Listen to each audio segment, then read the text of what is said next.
So let me first thank Tony and Raphael for inviting me here. It's nice to see the place and feel the place for a few days where Raphael actually lives. Yeah. So I'm going to talk about Bell's theorem for temporal order. This is the first time I give that talk. There is some introduction, more general. So let's see how it will go. This is a work that has been done with Magdalena Zich, Igor Pikovsky, and Fabio Costa. They were all PhD students in our group. And now Magdalena and Fabio are at University of Queensland, and Igor is at Harvard. Okay, this is a work that actually we had started to work on that 2 years ago, and it was almost finished. And the status right now is again almost finished. So I hope at some point we will see an archive. So let me start with the notion of causality, and to know what we are talking about. You probably heard that correlations do not imply causation. And so indeed, if you just observe correlations between certain events, you will not be sure and you will not be able to establish the causal relation, meaning whether one implies the other or they have a common cause. And I think this is a fundamental feature. In order to really define causation, you have to define two set of variables that I will call, those that you can freely choose like X and Y, your measurement settings if you want, and then measurement outcomes that you cannot control. They just happen. And there is a hidden assumption here that you have these free variables which are statistically independent of the rest of the experiment. Only then there is a possibility to even define the causation. And one way to do it is to look at the probability distributions for A and B given X and Y. They can have different properties, and in this specific case, I have a property that when you look at the marginal of Bob, so when you sum up all results on Ellie's side, then probability marginal on Bob's side can depend both on the local setting, but also on the setting on Ellie's side. That means that there is a signaling from A to B. However, if you sum up over Bob's result, then Ellie's result depends only on the local setting on Ellie's side. So you see that there is a one-way signaling from A to B. And this is a usual situation that we face in physics. When we put the laboratories in space-time, you can think that then Alice is before Bob. And indeed, there is only one directional signaling from the past to the future. Okay, so this notion of causality is device independent in the sense that I only talk about probability distributions. I didn't tell you anything about internal structure of the boxes or what are the kind of systems that maybe travel from Alice to Bob's laboratory. Okay, so on the basis of this device-independent notion of correlations, you can establish causal correlations, and yesterday we also heard the talk about that.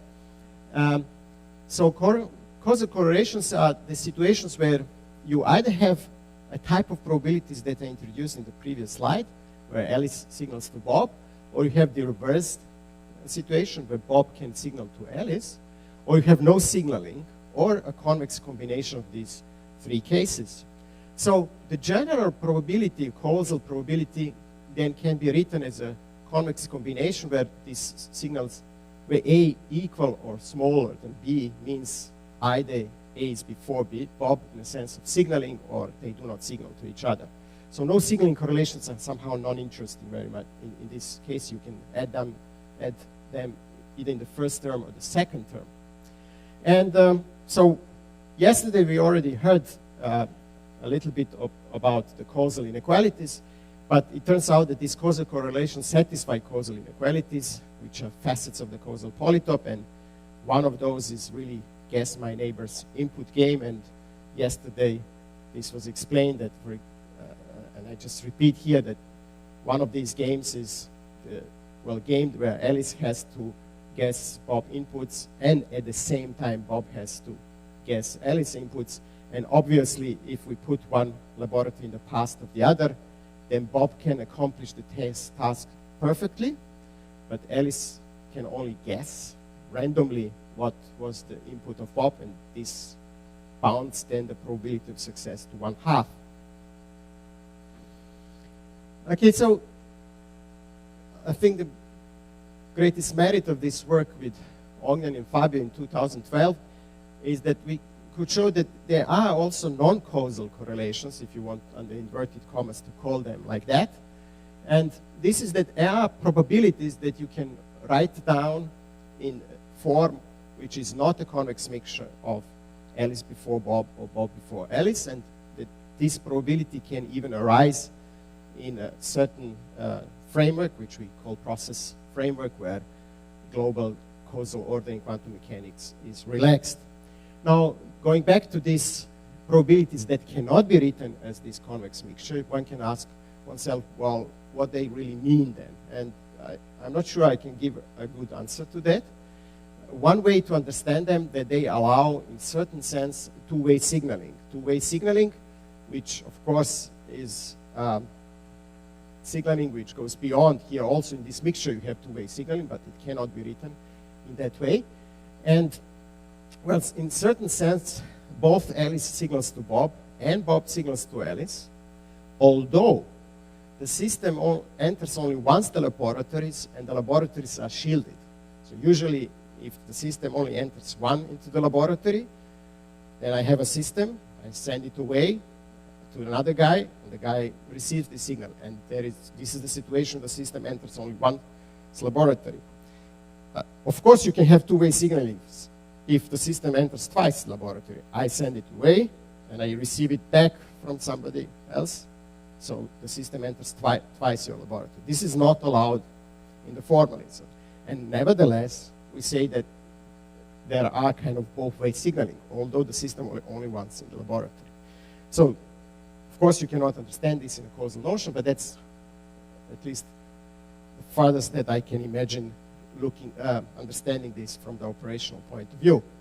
And it turns out that indeed this process matrix formalism, which I will not introduce here as continuing the tradition of the yesterday's talks, predicts violation of causal inequalities. Now, unfortunately, we don't know if these processes really can be realized in nature, perhaps using CTCs, as we heard from Mateus yesterday. So there are process matrices where you have a violation, and also for the guess my neighbor's input going beyond 1/2. Okay, so then we have a notion which is not device independent of causality, which is device dependent, the notion of causality in quantum theory. And one way to introduce this is, well, there are these laboratories of Alice and Bob, but I don't talk anymore about probability distributions. I really open the boxes, and I say that operations in the boxes are really complete positive maps, that I have a density matrix, Hilbert spaces, and density matrix living in the linear on these Hilbert spaces. And then I can think about really system represented by density matrix, entering the laboratory, preparing, applying some complete positive maps, going through the channels, and then finally to Bob. Now, then, if I take that this is really identity channel, I can introduce the causal order, which means that I will say MA operation is before MB if I can apply this composition rule. So I have a density matrix, I first apply Alice map and then Bob's. So this will be a possible way to introduce a causal notion in a device-dependent way, and I will use more or less just this notion. I will not go into the process matrices because everything what I can tell you and need to tell you will be in these terms. So of course this is device-dependent notion of causality. Now, it turns out that not every operation in quantum mechanics is of this form. And now I introduce the quantum switch that you heard about yesterday, and it's not bad maybe to hear it from different point of view, the same thing. Indeed, I have here a situation where I distinguish between 2 degrees of freedom. So the first degree of freedom is control. It will control the causal order of application of the unitaries in that case, or some CP maps. And then I have a target qubit on which I will apply this operation. Now, if the control is 0, I first apply Alice and then Bob's operation. However, if the control is in 1, then the order is reversed.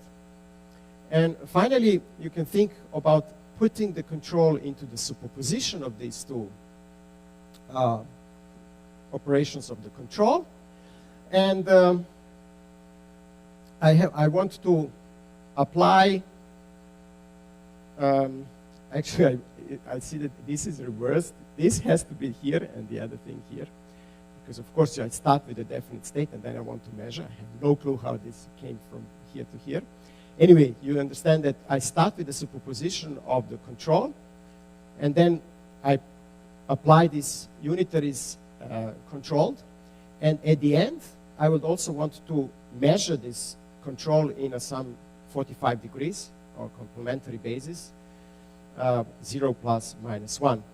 Now, at the stage before I apply this last measurement, I will have something like a controlled order of the unitaries. That's what we want to do. But now it's important that if we trace out the control, what you will get is just a classical mixture of this type of process or that type of process, each of which is a definite causal order. So if you trace out the control, it's just a mixture of the causal order situations. Therefore, you want somehow to lose the information which path the target qubit took, and that's why you involve the last measurement at the 45 degrees, in which case you end up with a certain form. So if you get the result 0 plus 1, you have this sum of the unitaries in different order, or the minus these unitaries if 0 minus 1. And maybe just to remind you and connect to the talk from yesterday, there was this idea that you can use the quantum switch to find out whether the unitary is anti-commute or commute. So if you have really a promise that either of these 2 is true, then you see that just by observing the result at C, you will find out with this single run whether they commute or anti-commute.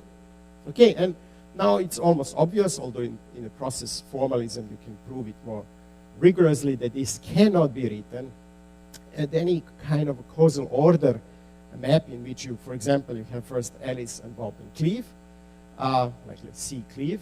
The C is obviously at the end of the process, but the order of A and B is not well defined here, and therefore we call these processes so-called causally non-separable processes. So there is a notion of causality that you can violate in quantum mechanics, and this is exactly that kind.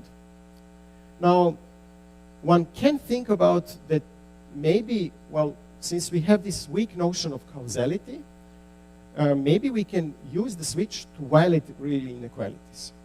I mean, one can think this is possible and that this is a kind of also violation of the strong notion of causality. It turns out that it's not true.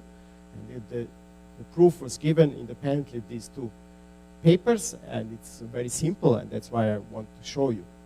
So what I replace here, all these maps with really measurements and maybe repreparations, so in a sense that I have a choice of the setting of the CP map, but also individual result in all 3 laboratories. And there are 2 features that are really important to get this proof done. First of all, C is always in the future of A and B. And secondly, which I mentioned, that if you trace out the control, then A and B are causally separable. They're just in the mixture of 2 different causal order situations. Okay, so now I start with a general probability distribution, ABC, given these settings X, Y, and Z, and then I can always rewrite, this is just mathematical true, no physical conditions are imposed in this form. And now I can impose some conditions. And first condition is that, well, C is in the future of A and B, so therefore the probability for A and B doesn't depend on the choice that is made in future. So here I don't have any dependence on the z, so I rewrite this without this independence. And secondly, after tracing of C, A and B are causally separable. So I have this now only marginal probability for Alice and Bob given X and Y, but this is causally separable. I can write as in a form of a convex mixture of situation where either A is before B or B is before A. And then I have the last probability distribution, which is, tells you, well, the C can depend on all possible inputs that are taken and chosen in the past.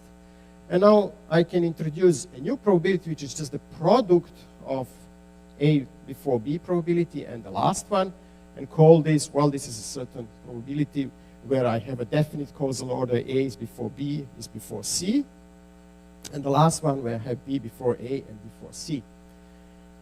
So you see that indeed it can always be written in this form as a classical convex mixture of these probabilities, and therefore by no means it can violate causal inequality.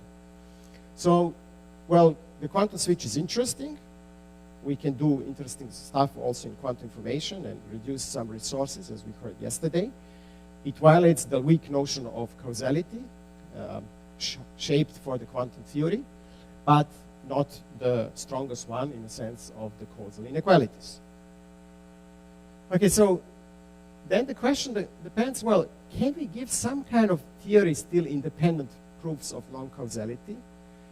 Although we cannot really violate causal inequalities. And that's the main kind of result I want to tell you. So the situation is following. Okay, it cannot be a written switch in this form because it's a causally non-separable quantum process. There is no definite order of quantum operations. But nevertheless, maybe, and that fact tells you, well, because it's not theory, it's not device independent proof, I can still imagine that in every experiment involving the quantum switch, maybe there is some underlying system, maybe now not quantum system, and maybe some representation of operations on this underlying hidden system, such that the whole process can be understood as a causal process on this some underlying hidden system.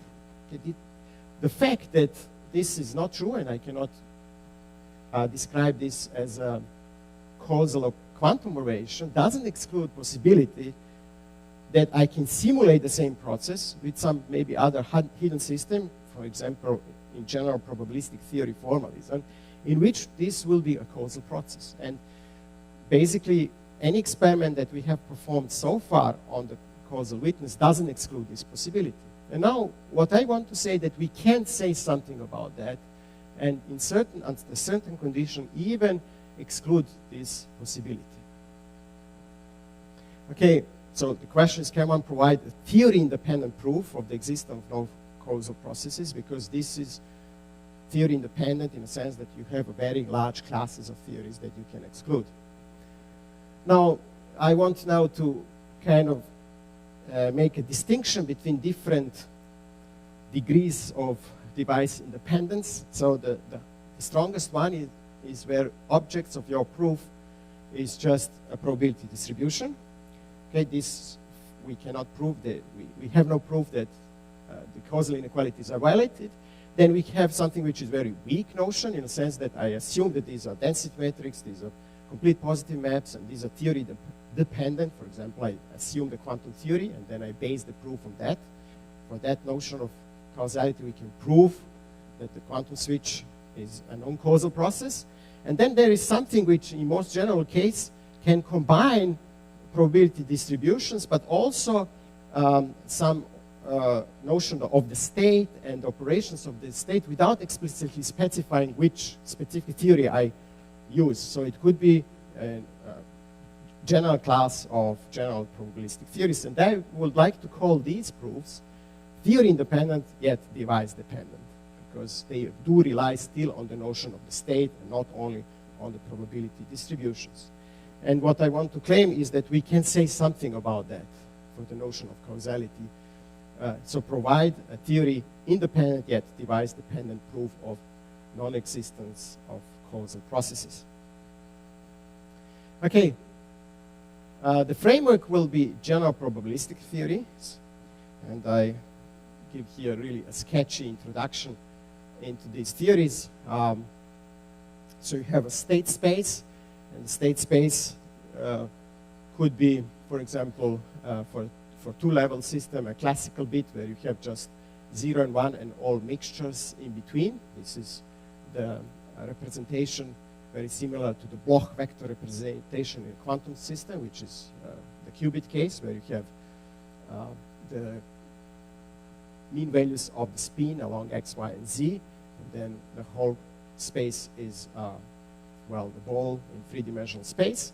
But you can think about the classical three-level system, which is a convex set of this triangle, or real bit, which is just a two-dimensional sphere, or some generalized bit that lives in a higher dimensional space. So these are all state space of a single, well, in most of the cases, single generalized bit, but a single system. Now, I will also introduce a joint state space. So I have two systems, A and B. They are shared by Alice and Bob. And then the whole state is given by these four elements, where the first element is the state of Alice, the second the state of Bob. Then I have a correlation tensor and maybe some global parameters. So what it really means, if you think about the quantum theory, it's a Bloch vector of Alice, a Bloch vector of Bob, and then the correlation tensor is, includes all 9 elements of the spin products, x, y, z for Alice and x, y, z for Bob. And the global parameter is only there if you have a so-called non-locally tomographic theory. So where you have, in a real quantum mechanics, for example, you have one element which you cannot obtain by local measurements. In quantum theories, local tomographic, so local measurements and correlations between them describe the whole state, they give full information about the state. In the real quantum mechanics, this is not the case. This is all irrelevant for our proof, but I just want to say that we can include also those local non-tomographic theories. Now, I will have also transformations, and what I will mean that for every state from the state space, I can apply the map, and I will get, again, a state space, an element of the state space. And this is important. I want also to introduce the notion of the order of transformations. So I will assume that I can say that the map M1 is before M2 and before Mn if I can apply these composition rules on the state. So after each time I apply some mapping, I again get an element from the state space, and then I apply the next one, and there is a notion of the causality, or in a temporal order of these maps. Okay, and then I will introduce something which is, so these are all elements of kind of a background for the Bell's theorem, something which I call, well, local transformations. The local transformations are the pair of maps on Alice and Bob sides, which gives the state after the transformation. And first of all, we see that I just, with this map, I changed the local Bloch vector of the local state, and it depends only on the Alice maps, doesn't depend on Bob's map. So that means that it's kind of a no signaling condition on this side, and also the Bob's change of the local Bob's state is depending only on the local mapping. So the no signaling is obeyed, and then I have this correlation tensor, and I will consider only those theories first of all, where MA and MB commute with each other. This maybe can be seen already from the fact that I only introduce one correlation tensor. If the order would matter, for example, whether Alice performs operation before Bob or the other way around, I would probably need two tensors to complete the full state after local transformation. One tensor when I apply Alice before Bob, and the other one when I apply Bob's before Alice. But I assume that these commute with each other, so I only have one correlation tensor, and I will let you know a little bit how they are changed under the local operations. And then I have this local parameter, which maybe is changed, but it's not really relevant for the rest of the talk. Okay, so now I will consider those theories where the degree of violation of Bell inequalities cannot increase under local transformations. This is kind of a reminiscent of what we know, that entanglement cannot increase under local transformations. And in the case when these transformations are really reversible transformation and build a Lie group, this is usually in the general probabilistic theories the case, then you can represent them with orthogonal matrices, and then you can search for the invariants under local transformation, and since they are invariants and these are reversible transformation, the degree of violation of Bell inequalities should depend only on these invariances. And by the singular value decomposition of the correlation tensor, where the diagonal elements are something which doesn't change under local transformation. So when you look at the quantum theory, you of course have only 3 diagonal elements, and for example, the degree of violation of the Clauser-Horn-Shimony-Holt inequalities is given by a Horodetzky criterion, which is just 2 times square root of the sum of the squares of these diagonal elements after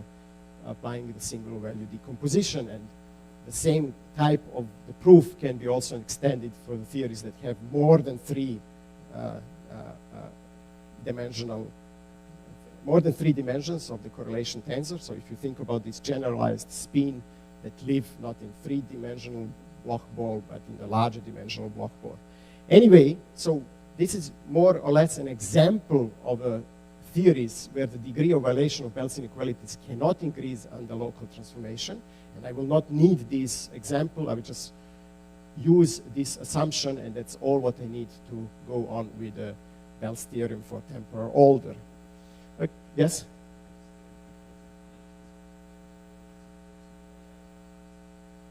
If I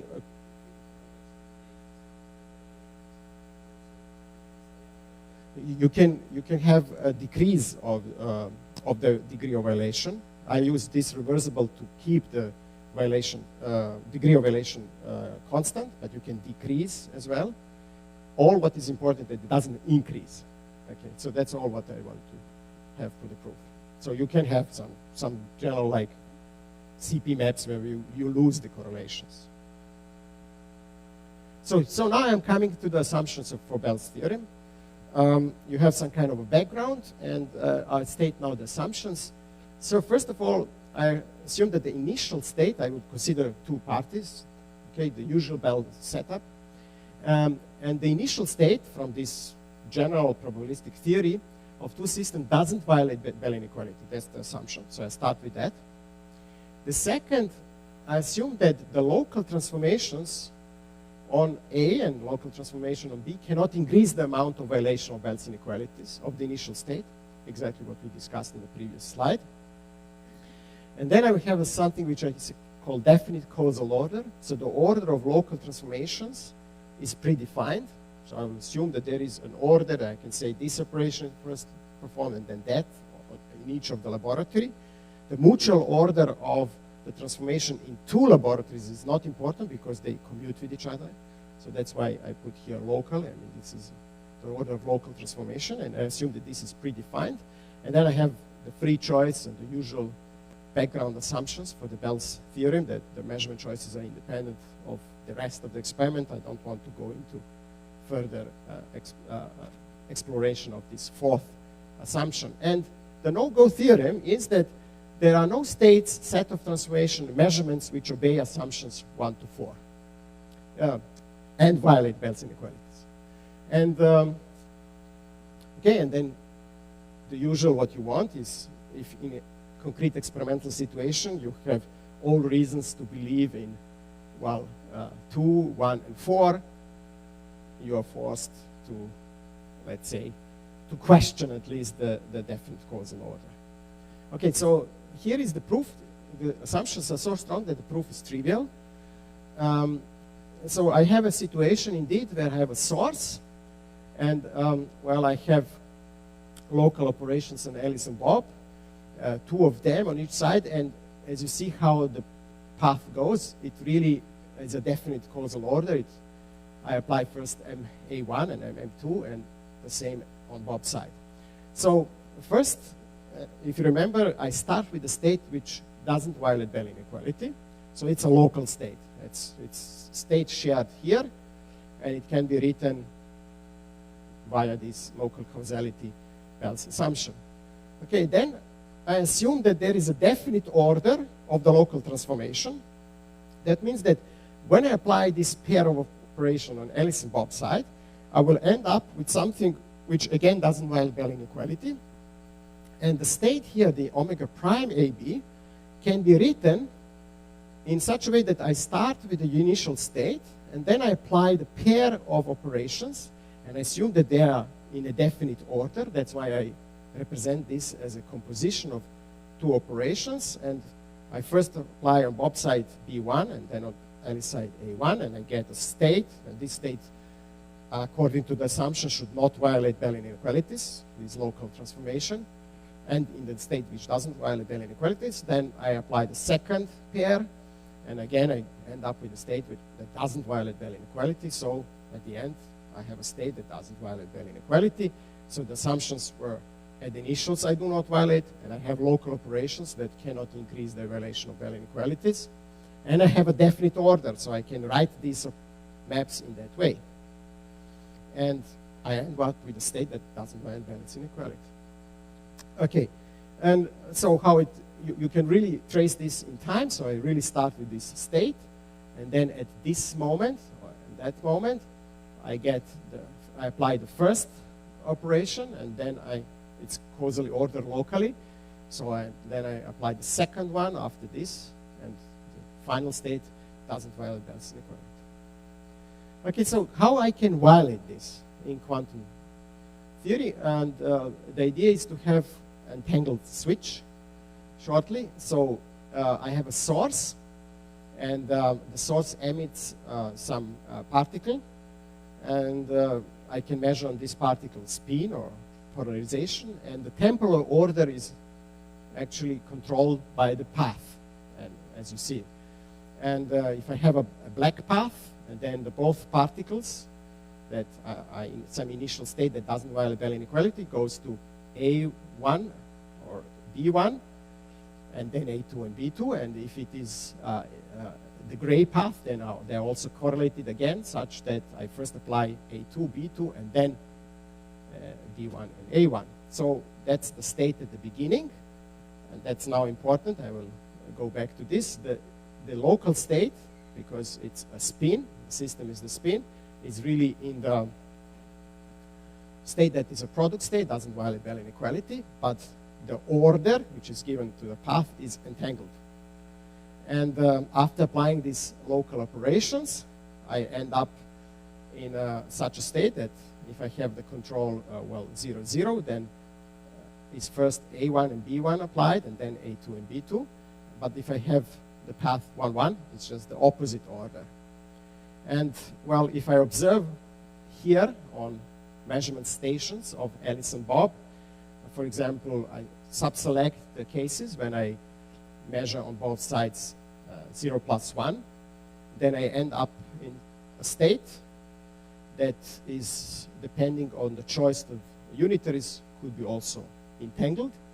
So that's kind of a state that I apply. And now for the particular choice of the unitaries on Alice's side and on Bob's side, I think I made here a mistake. So you can end up anyway with a maximal entangled state. Or maybe it's correct. Yeah, it must be something like that. Yeah. So, so you end up with a maximal entangled state, and of course then Alice and Bob can violate Bell's inequalities. Okay, so now I want to critically examine what I have done. And so one critical point here, and I'm going back to the quantum switch, and it was also mentioned before, is there is a kind, now I'm not looking at entangled switch, just a single switch. Well, there is a kind of a causal description of the switch in a following sense. I mean, I can think about that there is a space-time regions of Bob and Alice that are occupied when we apply the switch. And, well, there is, if I have a laboratory clock, I can distinguish the first enters in a lab, depending on whether the photon or the system goes first to Bob, and in which case the Alice is then vacuum, or the other way around. And then there is a second enters in the lab, and then I send this to the cleave. Now, there is a certain causal picture of this, and this is exactly the causal picture that I obtained, that there is a sequence of the events. And obviously, this sequence is well defined because the metric outside is well defined. It's maybe kind of a flat space-time, and we have a laboratory clock, a well-defined timer, and I can make slices, space-like slices, and define the state in every instant of time. So it seems that there is no notion of causality. We fake this in a sense, having these different paths that redirect particles in a different order. But if you look at backwards, now here what I have started with is really, you see this fakeness in a sense, because you have shared entanglement with Alice and Bob, but this shared entanglement is in the path. You don't have in a local state. And all what you do in all this process, what you do is a kind of entanglement swapping. At the end, you swap this entanglement in the path into the spin states, and therefore you can then violate Bell's inequalities. I mean, if nothing is wrong with that, but I want just to just to give you an impression that once you realize this, you can say, well, the causal order is definite because the metric is definite outside. There is a causal story behind that, and all what you do is just entanglement swapping. Then I would say, in that sense, it is not satisfied the local state. The initial state of two systems does not violate Bell inequality because they also shared, in that sense, also this, which is entangled. Yes, so I would say if you're strict under this definition, it's not a part of the system, everything is fine. Of course, I just want to say there is no, Daniel Greenberger used to say quantum mechanics is magic, but not black magic. So you cannot, starting from a system that doesn't violate Bell inequality, come up with a system that does violate, unless you do share some sources of entanglement, and everything is fine. The proof goes through, but if you look closer, that's the reason why you can violate at the end. Okay? And now, so at the end you can say, well, there is a causal picture still possible, and this is just entanglement swapping. Okay, so I think this is still interesting to be done once you separate the notion of the system and the causal order. But there is something that unfortunately we cannot do experimentally, but make this even more dramatical, in a sense that indeed there will be not well-defined metric and not well-defined causal order, and yet we can go through with the Bell's theorem. So that's a kind of next step, and well, something completely different from what we had so far. And it involves also general relativity. How much time do I have? 10 minutes. Okay, so it's doable. And the important message in general relativity that space-time is dynamical. So here what you see is Alice and Bob laboratory. Unfortunately, I used partially Magdalena's slides. She put Bob on the left-hand side, so this disturbed column, I couldn't now fix it. In my case, it was Alice on the left-hand side, but let's take it Bob at the moment. And so they have their local clocks, and these are local laboratories, and the laboratories have coordinates, that's position coordinates, and they tick according to the clock, the proper time clock in the laboratories. And in this particular case, I take that they are space-like separated. So you see that it's a light cone going from Alice and doesn't reach Bob, so there is no causal relation between them. All what they can share is some no signaling correlations. But space-time is dynamical. So if I put now a large mass close to the Alice laboratory, then I have something which we call gravitational time dilation. And this is represented here with, well, seeing that this interval between two ticking of the clock is longer as in Alice as compared with the Bob's case. So here is, for example, proper time of clocks, relation between clocks at Alice and Bob time. So proper time of Alice is a function of proper time of Bob, but this proportional constant is defined by the metric, G00, part of the metric, which tells you about the time. And it could be chosen, like in this case, such that when you look at Bob's time of, let's say, 3 seconds, it's here just 1.5 seconds still. Okay, so there is time dilation, and it could be so time dilated, the clock of Alice to Bob, that although before the Earth, they were space-like separated, once I put the Earth close to Alice, they start to be time-like separated, and Bob can signal to Alice. Okay, so that's the case, and furthermore, what they can do when they see a system in the laboratory, they can apply some unitary, and in this situation, I will have unitary Bob before Alice and get the system after Alice in this state. Now, now you can think about the gravitational quantum switch. So I'm talking about a single switch, but now implemented by putting the masses. And what I do here is I have a situation that I just had before in the previous slide. So I put a mass closer to Alice laboratory. Alice is delayed, so Bob can send the information to Alice. Or I put a mass closer to Bob's laboratory, in which case the role is reversed of them, and Alice can send the information to Bob. What is really important here is that both Alice and Bob apply their operation when they look at their local time. And the local time is always the 3rd second. Here is the 3rd second, here is third. So from their local point of view, they just apply the unitary, and they will never find out whether they are in one or the other branch of the superposition. So in the case when I have Earth, which is now the control system, closer to Bob laboratory, then I can correlate the system direction with the Earth such that it goes first to Alice laboratory. She applies the unitary at the 3rd second, send it to Bob.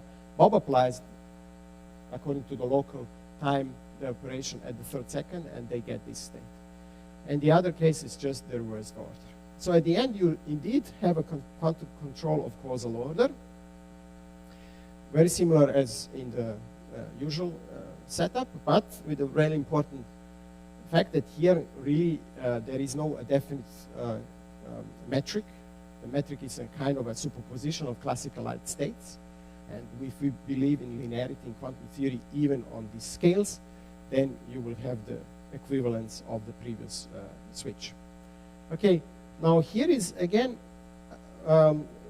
explanation why it is possible.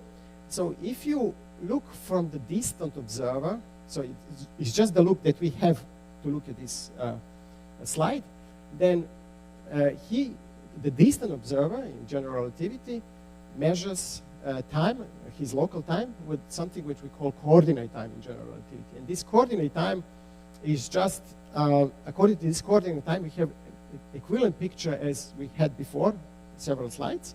Namely, it looks like that there is twice entering,